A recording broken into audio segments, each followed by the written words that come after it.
Just remember this, a kiss is still a kiss, a sigh is just a sigh. The fundamental things apply as time goes by. And when two lovers woo, they still say I love you. On that you can rely. No matter what the future brings as time goes by.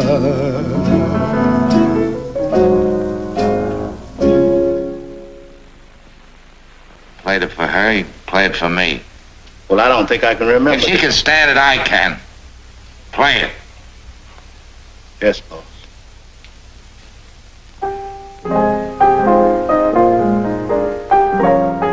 Hello, I'm Lauren Bacall. When it comes to pure romance, it's pretty difficult to name a picture more romantic than Casablanca. And when Dooley Wilson played As Time Goes By, he wasn't only playing it for Humphrey Bogart. He was playing it for all of us. It's still the same old story. Casablanca was a magic movie filled with magic moments. He's looking at you, kid. It reaffirmed for us that the world will always welcome lovers as time goes by. And that's what we're here to experience tonight. Casablanca took place way back in 1942, and the world has changed so much in the years since that Rick's Café Americain seems like a relic from the dim past. And yet, even today, no one who sees Casablanca for the first time or the 100th time remains untouched. It's a prime example of the fantasy world that movies can create. And for our show tonight, fantasy is the watchword. And kisses are the key ingredient. And all it takes to get into that fantasy world is a little imagination.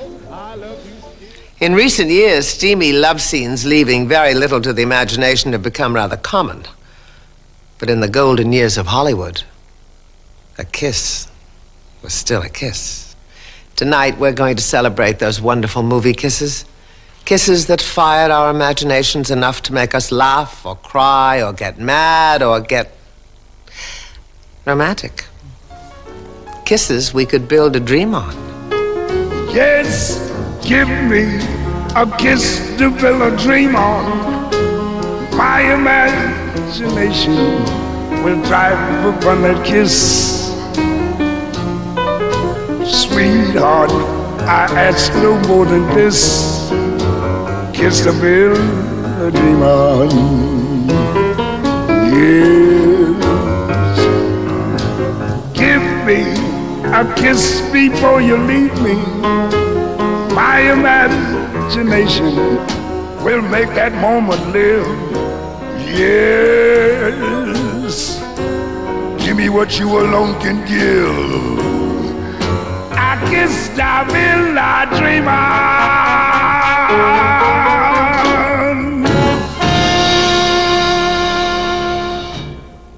What made those kisses so powerful was that they always meant something.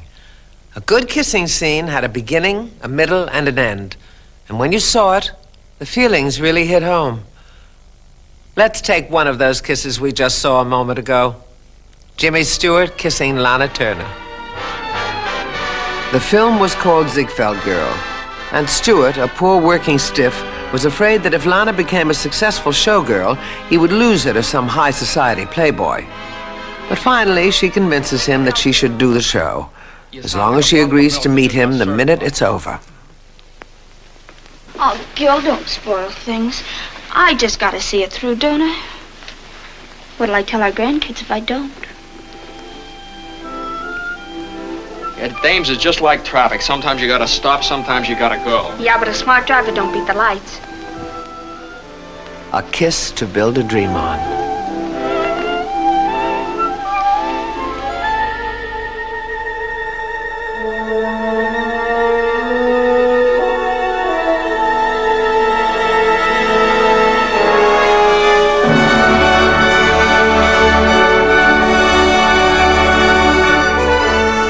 Kissing and the movies really were made for each other, but it wasn't a match made in heaven. Actually, it was really made in Menlo Park, New Jersey. It was there that Thomas Alva Edison did most of the work that finally resulted in practical motion pictures. After old Tom got all the bugs worked out, he made a movie himself. It was just one scene, just a test to see if his contraption really worked. And guess what that scene was about? You're right. And here's what it looked like.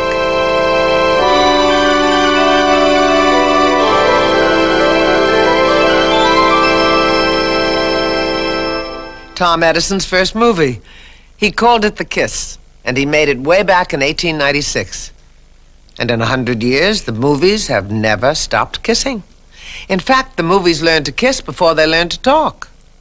Just like you and me. As far back as 1916, D.W. Griffith shocked silent moviegoers with an orgy scene in his classic film Intolerance. And the shocks kept right on coming with the amatory antics of legendary lovers like Theda Bara, Clara Bow, and Rudolph Valentino. Before long, in fact, kisses and passion were getting so hot on the silent screen that some people were beginning to feel a bit uncomfortable. In those days, there were no controls over what the movies had to show. The alphabet soup of R's and X's and NC-17s wasn't even a gleam in anyone's eye. And when some folks began to protest the permissiveness of the movies, Hollywood reacted in its usual manner. It overreacted. That the production code adopted by the motion picture industry is designed to develop and to protect. Enter Will The code Hayes. sets up high standards of performance for motion picture producers. Hayes, a former U.S. Postmaster General, was hired by Hollywood moguls to clean up the movies. This he did with a passion, and passion left the movie screens. Oh, this wonderful, wonderful bed. Almost every hint of sexuality was eliminated. Husbands and wives even had to sleep in twin beds. If a major studio released a film without Hayes' approval, it was fined $25,000. For nearly 15 years, the so-called Hayes office controlled the movies, and moviegoers finally began to get restless. A man who sensed all this was billionaire Howard Hughes. Hughes was just getting into the picture business himself, and he couldn't care less about a measly 25 grand. It took 2 years to make the... Putting an unknown but well-endowed actress named Jane Russell into a sexy western called The Outlaw, Hughes broke the back of the restrictive Hayes Code. The Outlaw was an immediate success, and Hollywood finally figured out that folks wanted a little more passion and punch in their pictures, a little more kick in their kisses. Soon they were getting it. Billy, you mustn't. You'll hurt yourself. Then why don't you quit wrestling with me?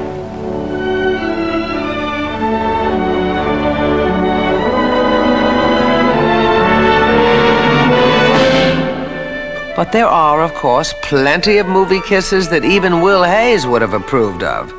Kisses that aren't quite romantic, but we can all relate to. There is, of course, the ever-popular, "Goodbye, dear, I'm off to the office" kiss. Honey, I love you. Can Tracy pick up The "how nice to see you again, darling" kiss.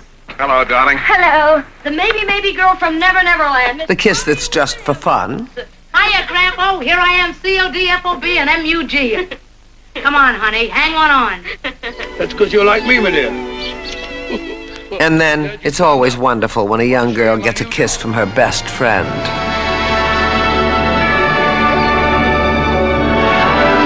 Ah, puppy love. A lick on the cheek from Lassie was always fun. But that first real kiss? Wow. I'll bet you remember. Maybe you were on a porch swing just like this. That knot was in your stomach. You could feel the beating of your heart. It's one of those terrible, wonderful moments in life. A rite of passage that we all have to go through. And I guess that's why it was so much fun to live through it again up there on the silver screen. Well, Good night.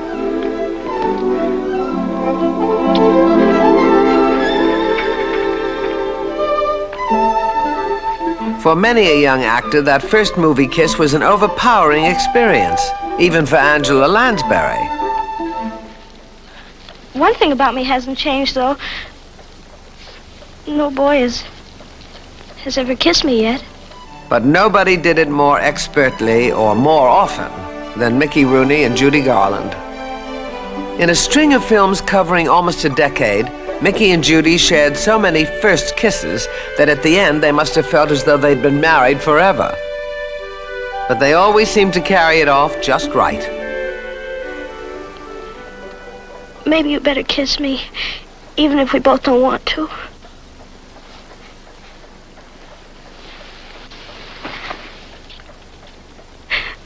Oh, Pat.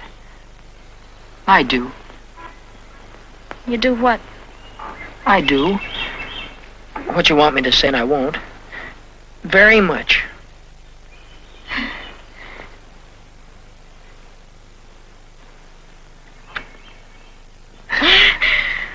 Well, that settles that.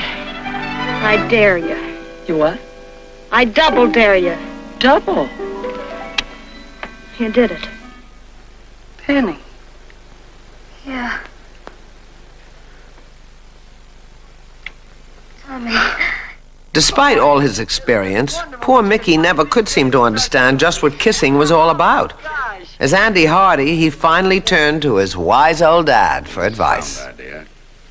Dad, I don't understand these modern girls. In what way? Well, Polly, for instance, sometimes she won't let you kiss her at all.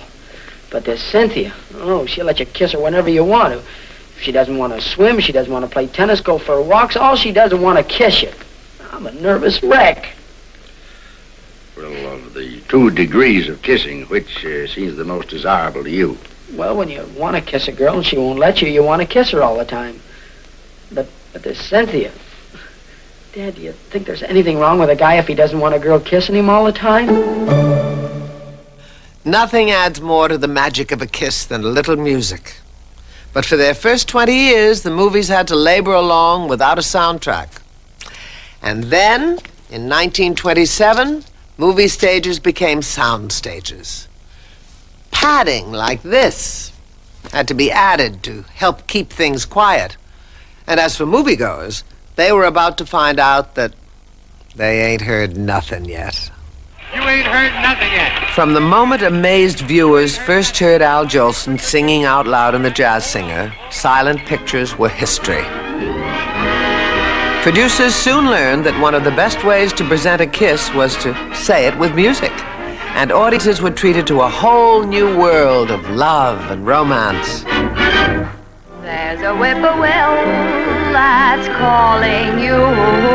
Dick Powell, who would later play Hard-Boiled Private Eyes, was completely soft-boiled when he serenaded Ruby Keeler in Footlight Parade. There's a magic melody Mother Nature sings to me.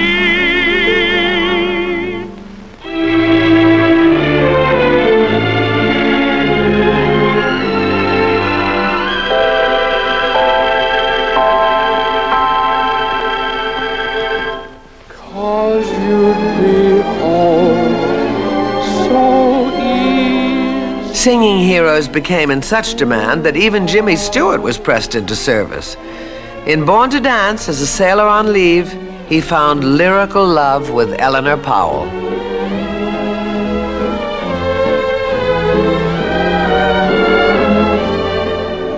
Love forever. By singing and kissing his way through dozens of movies, Bing Crosby became a superstar. In high society, he even managed to squeeze in Grace Kelly.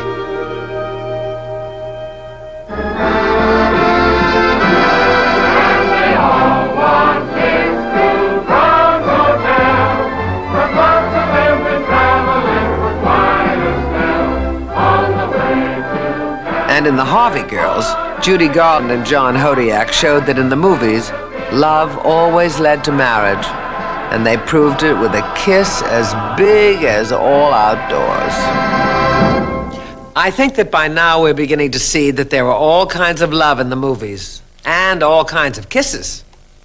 Sometimes in the cinematic passion of the moment, characters are moved to kiss something, anything, even if it can't kiss back.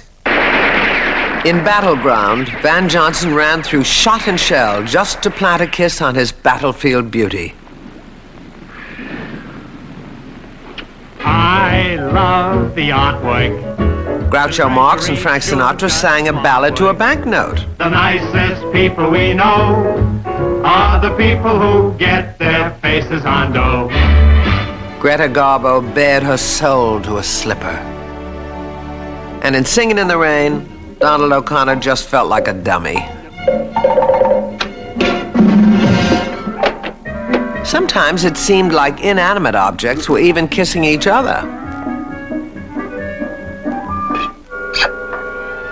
And even without masks, folks weren't always too sure just who they were kissing. I love you, Polly. My name's not Polly. Whatever your name is. Carol. That's my name. But of course, the real moments that everyone looked forward to were when people could be kissed back.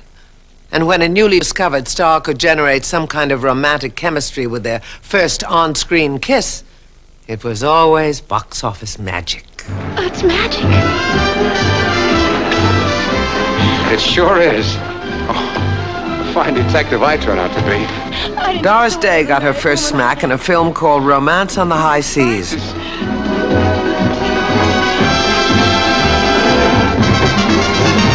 And it was celebrated with a heavenly chorus, a conga line, and more balloons than a national political convention.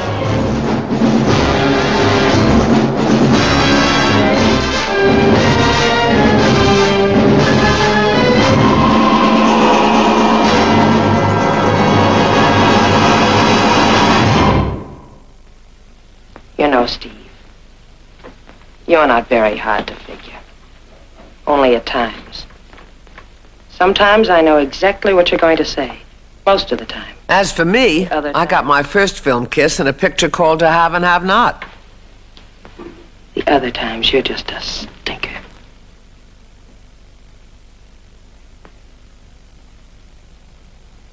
What'd you do that for? Been wondering whether I'd like it.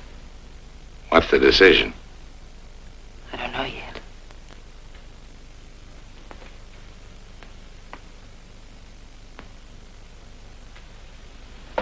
It's even better when you help. That kiss from Bogey not only made my day, it also made my career and a good part of my life. You know you don't have to act with me, Steve. You don't have to say anything and you don't have to do anything. Not a thing. Oh, maybe just whistle. You know how to whistle, don't you, Steve? You just put your lips together and blow.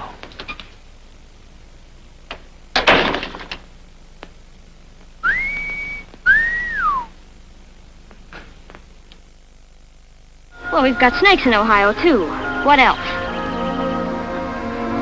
And despite all her practice with Mickey Rooney, Judy Garland's first grown-up movie kiss just made her swoon away.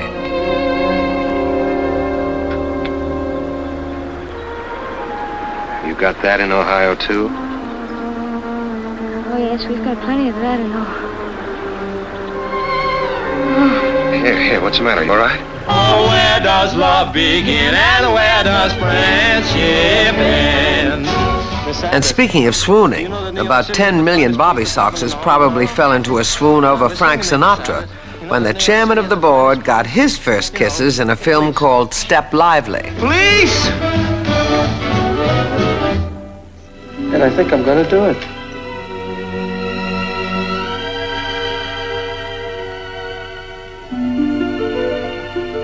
Hollywood got so excited about the first screen kiss of another young actor that it made a special promo film just to tell us about it.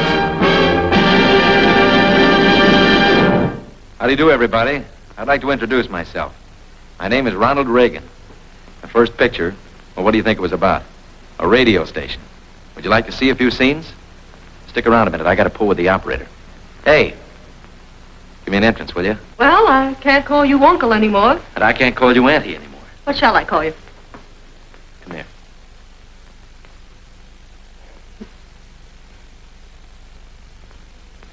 What are you doing the rest of your life?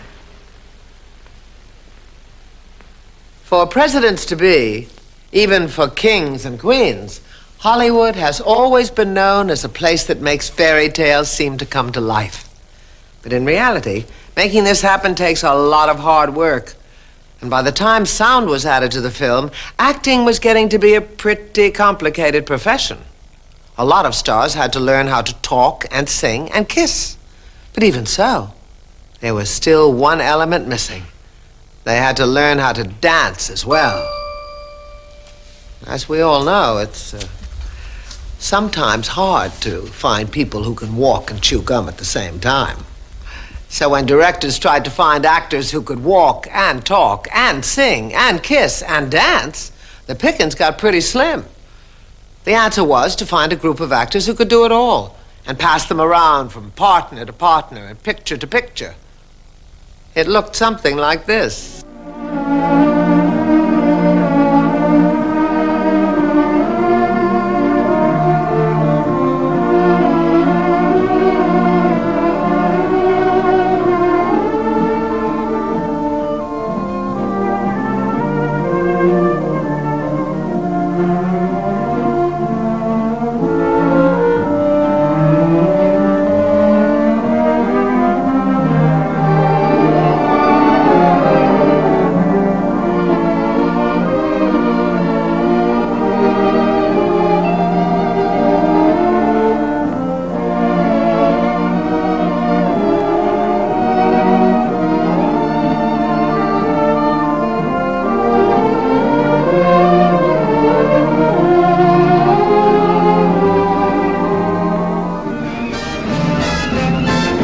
With his grace and style and charm, Kelly made the extraordinary seem effortless.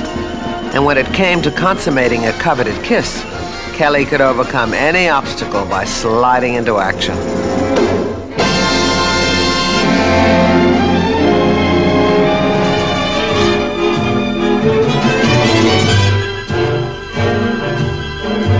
When he danced with the stunning Sid Charisse, the whole performance was a kiss in motion.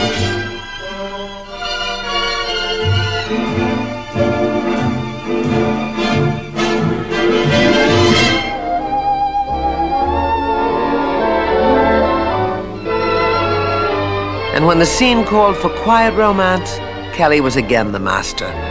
With a little help from George Gershwin and Leslie Caron, he proved it again in An American in Paris.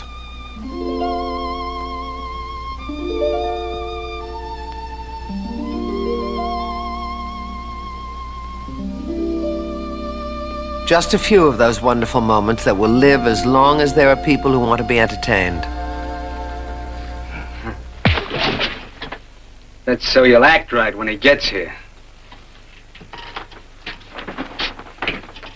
And that's for playing along, Cora.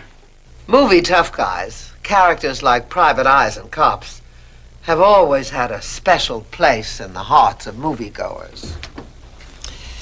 It was in an office like this, just like this, that Bogey became Sam Spade. And the Maltese Falcon became a classic. Most of those tough guys were pretty good kissers, too. And I should know. But there was just one problem. Usually, those guys had to pack iron. You know, carry a gat, tote a rod. And sometimes, that Roscoe got in the way.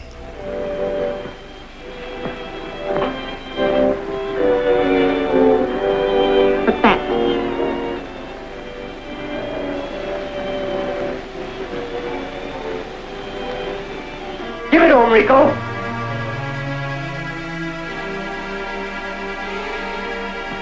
But don't let the guns fool you. In the best of those films, those hard-boiled heroes always had a few soft spots beneath that crusty exterior.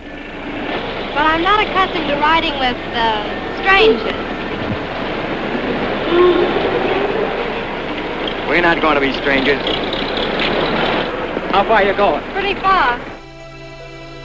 In a classic tough guy film, the hero, like Robert Mitchum here in Out of the Past, may have been hard and cynical, but he would, of course, never object to a romantic respite.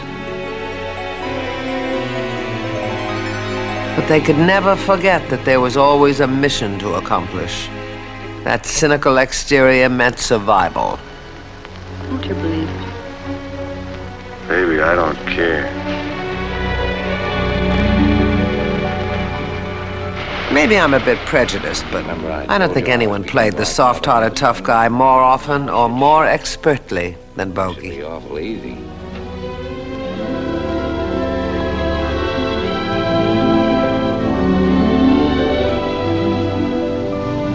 I like that. I'd like more.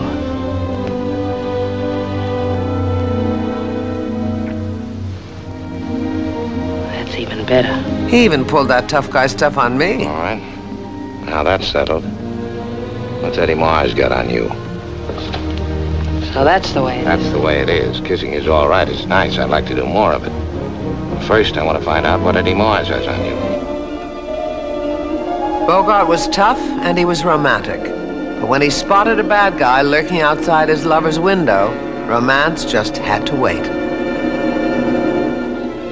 And the same thing proved true when it came to accomplishing his mission, as Mary Astor found out in The Maltese Falcon. Don't be too sure I'm as crooked as I'm supposed to be. That sort of reputation might be good business, bringing high-priced jobs and making it easier to deal with the enemy. But a lot more money would have been one more item on your side of the scale. If you'd loved me, you wouldn't have needed any more on that side.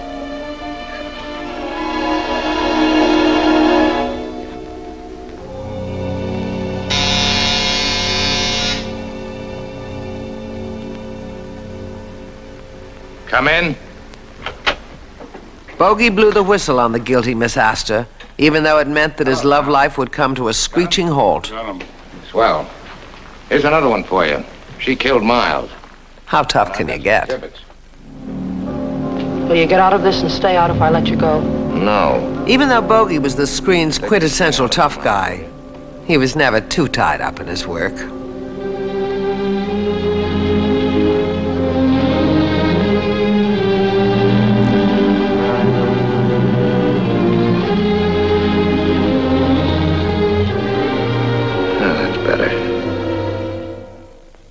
Bogey and Bacall, they called us.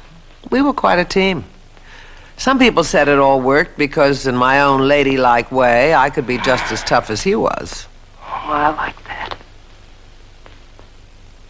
Except for the beard. Why don't you shave and we'll try it again. You've forgotten one thing. Me. What's wrong with you? Nothing you can't fix.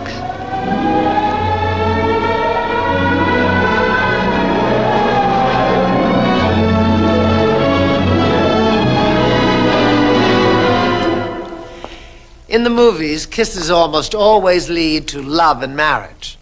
But sometimes, when producers feel that the public is ripe for a real tearjerker, a kiss in the movies means a sad farewell. You take good care of your mother. And no farewell kiss is as sad as the one that comes in wartime. It's always a moving moment. But it seems that some folks are just better able to handle it than others.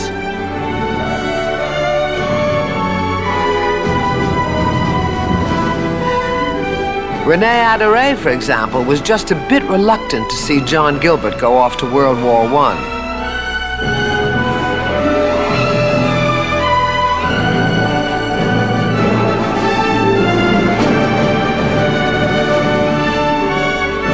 As a keepsake, he seemed to throw her everything in his arsenal, except for a bumper jack and a live hand grenade. Finally, he had to give her the boot. Of course, if farewell scenes are moving, a good welcome home scene will rarely leave a dry eye in the theater. This scene from the classic 1925 silent film, The Big Parade, was so successful that it apparently awakened some memories for the director of another classic film a decade and a half later.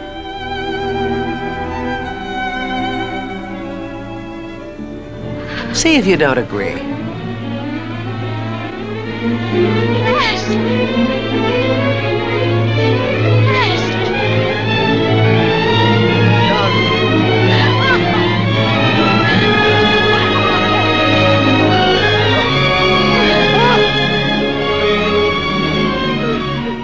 Not all movie scenes are unique, but then again, neither are all actors.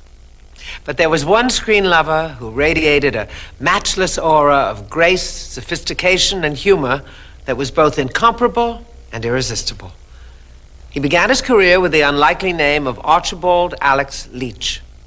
Wisely, he changed it to Cary Grant. His first shot at real stardom came in 1936, when he had the chance to co-star with Katharine Hepburn and Sylvia Scarlett, and he made the most of it. All right, I'll sleep in it then. Where is it? The Showbiz Bible Variety said that Cary Grant steals the picture, something not many actors can do with Katharine Hepburn. And for the years to come, Grant would not only steal pictures, he would steal the hearts of moviegoers around the world. If ever an actor personified what kissing was all about, it was Cary Grant. How about you?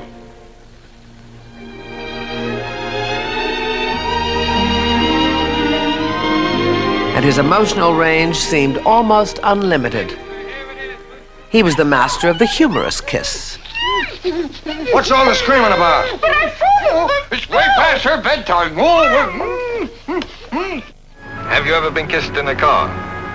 Never. And he could kiss with charm and elegance. Would you like to be?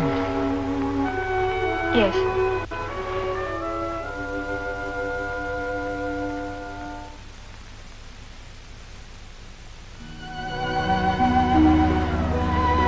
We've driven a long He way. could kiss with fierce passion. I love you, Julie. No, you don't. You're just lonely. You're unhappy. Any woman with a little kindness. No, darling, that's not true. Oh, It's Alec, only you. please.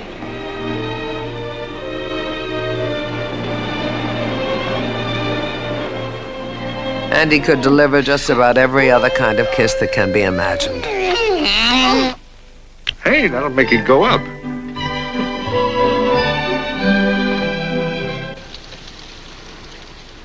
Oh, Mortimer. Oh, we're going to Niagara Falls. Call me a cab, dear. Yes, love. Excuse me, folks, but there's an ordinance in the state that don't allow necking in bar rooms. His debonair love scenes over a career that spanned 5 decades and generated some 70 movies give Cary Grant a special place in our salute to movie kisses.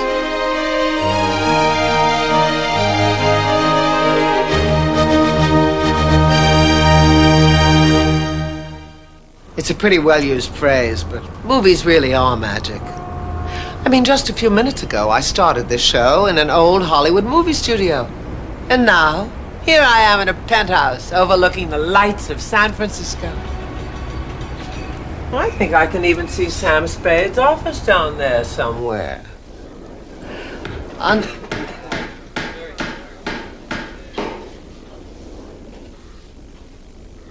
Unlikely as it may seem, places like this, really not much more than big barns fitted out with cables and lights and switches, are where all that movie magic usually happens.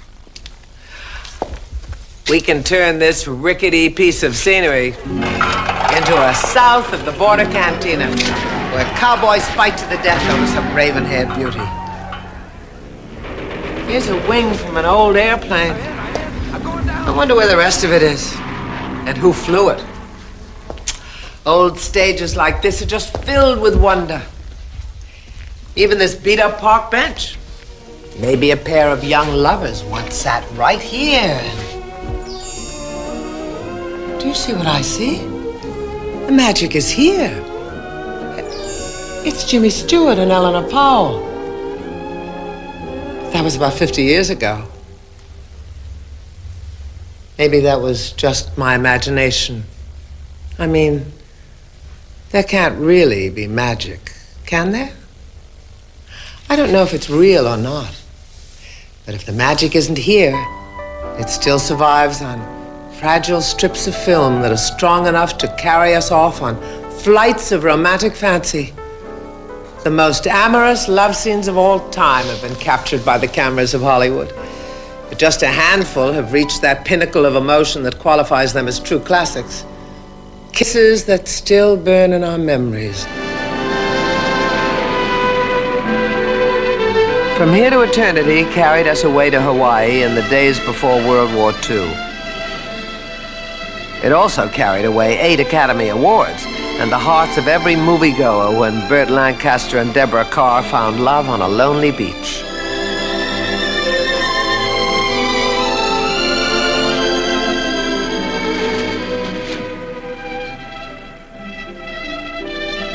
Romance can bloom in the movies even without tropical breezes. Jimmy Stewart and Katharine Hepburn proved that in Philadelphia Story. Yes, Professor. It's really all I am to you, is it? Of course, Professor. Are you sure? Why, yes. Yes, of course. Golly.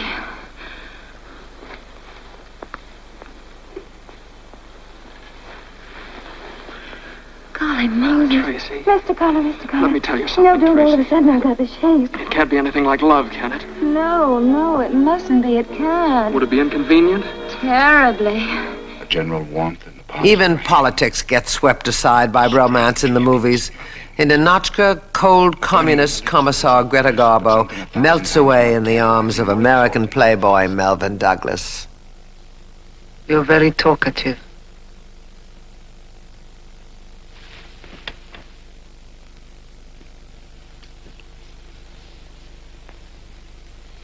Was that talkative? No, that was restful. Again.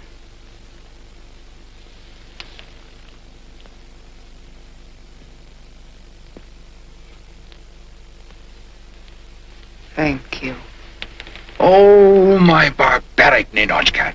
My impossible, unromantic, statistical group.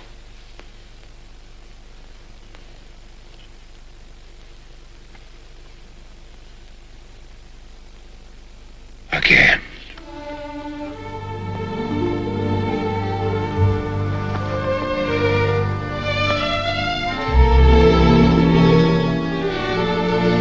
In The Fountainhead, Gary Cooper carried away Patricia Neal into a romance filled with passion and kisses.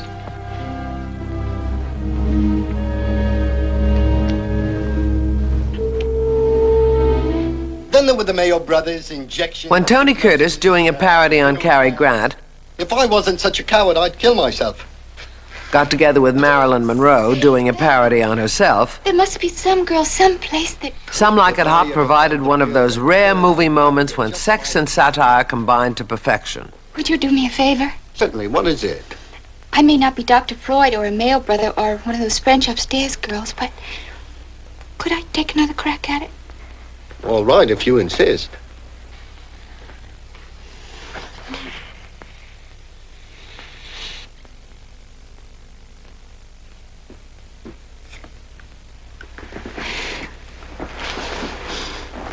Anything this time?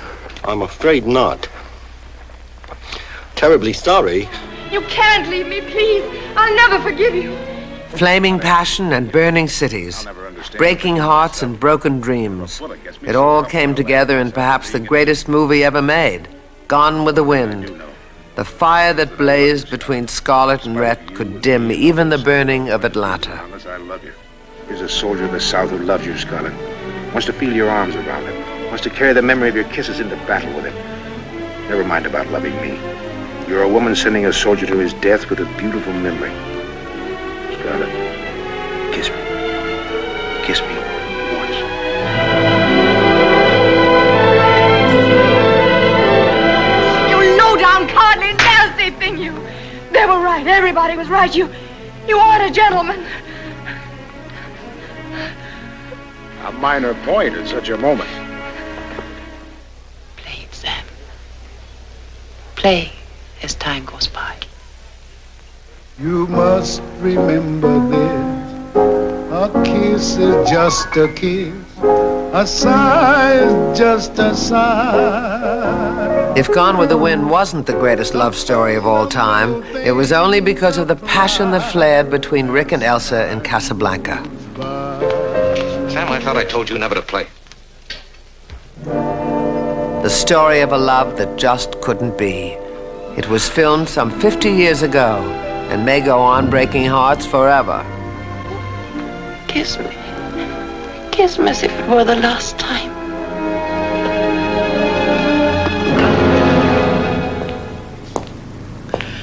The star-crossed romance between Bogart and Bergman comes to its wrenching climax here, at the mist-shrouded airport in Casablanca. She must leave Bogart and fly away with her hero husband, Paul Henreid. You're saying this only to make me go. I'm saying it because it's true. Inside of us, we both know you belong with Victor. You're part of his work, the thing that keeps him going. If that plane leaves the ground and you're not with him, you'll regret it. Maybe not today, maybe not tomorrow, but soon and for the rest of your life. Ironically, our look at kisses in the movies ends with a non-kiss. What about us? We'll always have Paris. But the passion and despair of the two lovers virtually leaps from the screen. When I said I would never leave you. And you never will. But I've got a job to do, too. Where I'm going, you can't follow. What I've got to do, you can't be any part of. In our own hearts, we fantasize that maybe someday, as time goes by, they may find each other again. He's looking at you, kid.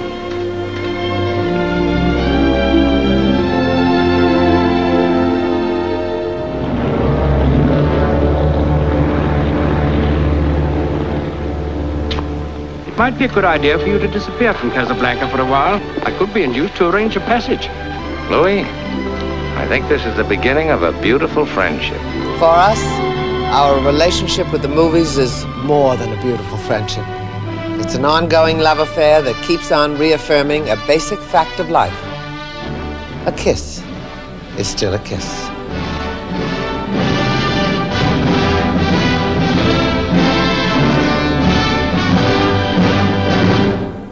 You must remember this, a kiss is still a kiss, a sigh is just a sigh. The fundamental things apply as time goes by.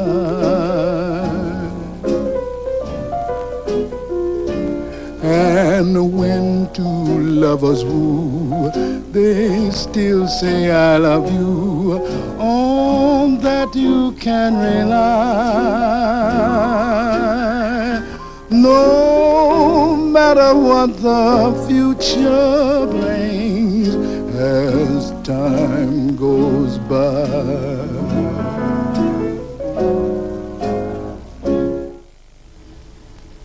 Lauren Bacall and Shirley